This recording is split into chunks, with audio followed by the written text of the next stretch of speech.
Donc bonjour les filles, nous allons faire le rappel par rapport aux planches anatomiques donc du périnée.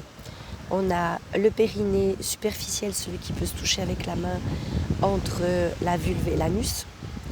Et sur ce périnée superficiel, il y a tout le périnée postérieur et antérieur. Ça c'est ce que nous avons vu sur la première photo. Ensuite, il y a le périnée profond. Le périnée profond, c'est lorsqu'on entre à l'intérieur de notre intimité, de notre yoni. Et il y a 3 étages. 3 étages à l'avant, 3 étages à l'arrière et 3 étages sur les côtés. Donc on va commencer par parler du premier étage, deuxième étage, troisième étage à l'avant. C'est ce qui va correspondre à toute la zone de l'urètre, le sphincter qui serre l'urètre et qui permet d'arrêter le jet d'urine. Et le dernier muscle au troisième étage qui va être le suspenseur de la vessie qui est accroché aux abdominaux bas. Donc petit rappel anatomique, ici on a l'os de la symphyse, ici j'ai mon nombril et sur toute la zone avant à peu près de la grandeur de mes 3 doigts, nous avons la longueur de l'urètre et la vessie qui se situe juste au-dessus de la symphyse.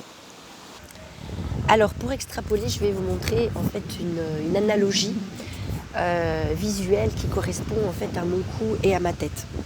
Donc ici c'est la zone de l'urètre, ici il y a un angle entre l'urètre et la vessie et ma tête va correspondre à la vessie. Lorsqu'on glisse les doigts à l'intérieur de notre intimité, sur l'avant de notre corps, on a comme un petit tuyau bic qui va correspondre à toute la zone de notre urètre. Et sur la première partie, l'équivalent d'une bonne phalange, nous allons avoir le premier sphincter du premier étage du périnée antérieur qui fait comme un tuyau d'arrosage sur lequel on appuie. Ça va réduire le jet d'urine mais ça ne va jamais l'arrêter. Ensuite, au deuxième étage, un peu comme nous avons ici la glotte, cette glotte-là va correspondre en fait au constricteur d'urètre, qui est le seul muscle réel qui peut arrêter votre jet d'urine. Donc ça ne sert à rien de serrer tout fort votre périnée pour pouvoir arrêter votre jet d'urine. C'est-à-dire que si vous n'avez jamais eu d'enfant ou si vous avez un périnée extra tonique, ça va fonctionner. Mais en soi, ça ne sert à rien de serrer aussi fort alors que le muscle il est tout petit et il est sur l'avant, donc à l'équivalent de 2 bonnes phalanges. Moi j'ai des doigts un peu courts, donc 2 bonnes phalanges sur l'avant de votre intimité qui va correspondre en fait au constricteur de l'urètre. Et enfin, on a le suspenseur de la vessie. Donc le suspenseur de la vessie, c'est un muscle qui maintient la vessie en position, ce que j'appelle tête haute. Donc ça veut dire quoi tête haute? Ça veut dire que lorsque le doigt rentre à l'intérieur et qu'on va chercher à bouger notre doigt, il ne va pas y avoir de guili-guili. Si la vessie est un petit peu basse, c'est-à-dire que tout simplement par méconnaissance, les 3/4 du temps, on n'a pas la connaissance de nos muscles et de notre intimité, ce qui fait que la vessie subit énormément de pression au-dessus. Elle subit tous nos intestins, la toux, l'éternuement, chaque fois qu'on porte quelque chose de lourd, nos abdominaux, nos grands droits vont se refermer et eux, forcément, ils vont créer aussi une pression. Et cette pression va entraîner une exagération de la pression sur la vessie. Et avec les années, si on ne fait rien, il peut y avoir des incontinences urinaires légères et puis ensuite aggravées. Et si on fait toujours rien, il va y avoir carrément un désordre de position de la vessie. Donc ce suspenseur de la vessie, il est là pour tenir la vessie tête haute. Et ce qui fait que du coup, il est attaché aux abdominaux féminins qui sont juste au-dessus de la symphyse. Pelle.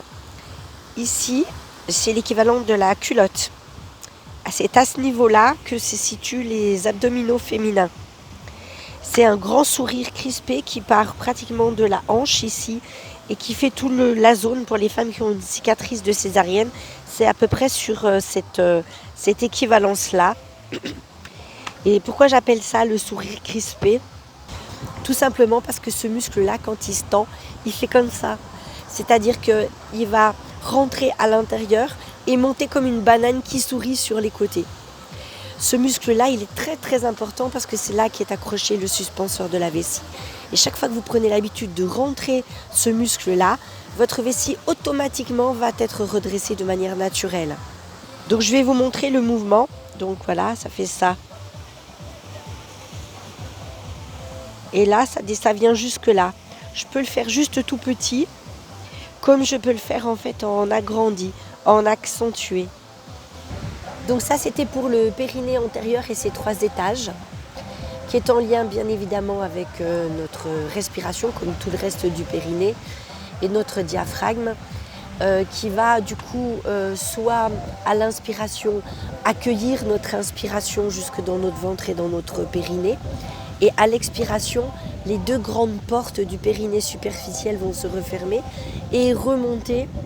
Donc nous, visuellement, dans notre imaginaire, on va imaginer remonter, remonter, remonter, remonter, remonter, jusqu'à ce que notre coude soit tendu et nos doigts au-dessus de notre tête pour activer toute la chaîne musculaire de l'ensemble de l'organisme, qui va entraîner un redressement par l'expiration du diaphragme et donc un étirement de tous nos organes internes, dont la vessie vers le haut.